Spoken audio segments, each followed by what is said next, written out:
So guys, what do we have right now? Despite the previous drop, it doesn't seem like it is going to continue, and those like $1,000 drops are very likely to replace those 30-40% drops which we observed in 2017 and 16. So probably in the current cycle we may see very short and not that severe corrections on the way up, and the more price rises, the more often we see such examples. So right now the price actually returned back to the area above 8,400, which is pretty bullish, and it continues to draw higher lows, higher highs. So in my personal opinion, the longer we will stay in the sideways price action, the more likely the continuation of the rise will happen and this breakdown will not evolve. What is interesting here is that if we look at the weekly time frame, then after 4 green candles which we had before, this current week is forming a candlestick which is called long leg doji. We had the lower shadow very long, we had the upper shadow very long,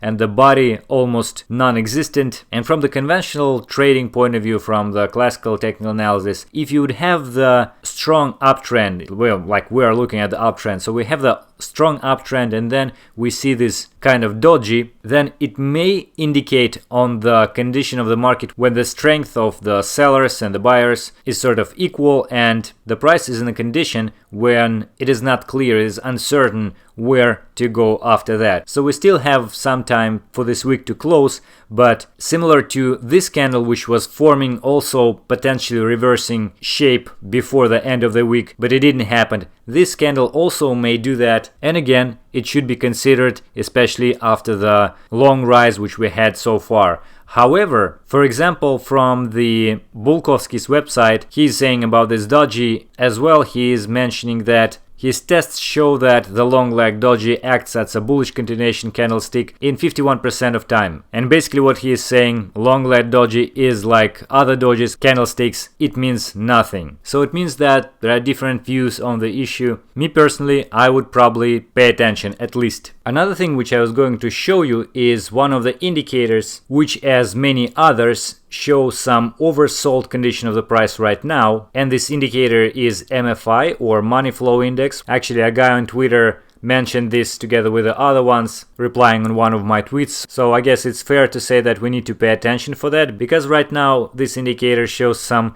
interesting state for Bitcoin, and what it does is basically works like RSI. At some point it is oscillator indicating the strength of the trend and oversold and overbought conditions. Here is the formula. You calculate the typical price, high, low and close for the price divided by 3, then you multiply it by the volume and then have a ratio of the positive values to the negative values on the certain period of time, and use this ratio in the formula to have the value of the index between 0 and 100. So if the value is above 80, then the asset is considered to be overbought, and it is below 20, then it is oversold. And if those levels are 90 and 10, those are really like extreme conditions of being overbought and oversold, so usually they are followed with the reversal of the trend. It should be also said that despite the indication of being, let's say, overbought, it may also simply mean that the trend is very strong at the moment. But again, if it's like extremely high value, then on a very rare occasions first it's happening, and if it does happen, then the price is indeed really unsustainable. So here how it looks like, and for example you can look at the examples such as Apple or other stocks, and indeed you can see that, for example, at the high level of the price the value of the MFI is really high here as well,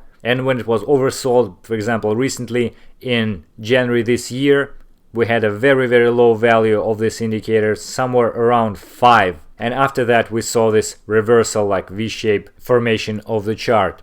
So it's not always catching the tops or bottoms, but still like extreme values are definitely signaling to something. So what does it show us with respect to Bitcoin? Well, first of all, you can see that it spotted pretty nicely the highs in the cycle from 2012 to 2014. Like you see this spikes in the price, and you see the very high values on the indicator around 99 here and actually almost 100 over here. and also like 96, 97 here, so very high values, and every time this indicator reached those high values, the price corrected after that. Similar things you can say about the previous cycle, so a few of the local highs have the correlation with the overbought conditions of this indicator, but actually, for example, the all-time high in December 17th, this indicator wasn't that high, and it's actually very similar to RSI in that perspective. In fact, you can draw a line showing the decline of the highs starting from 2012 and ending in 2018,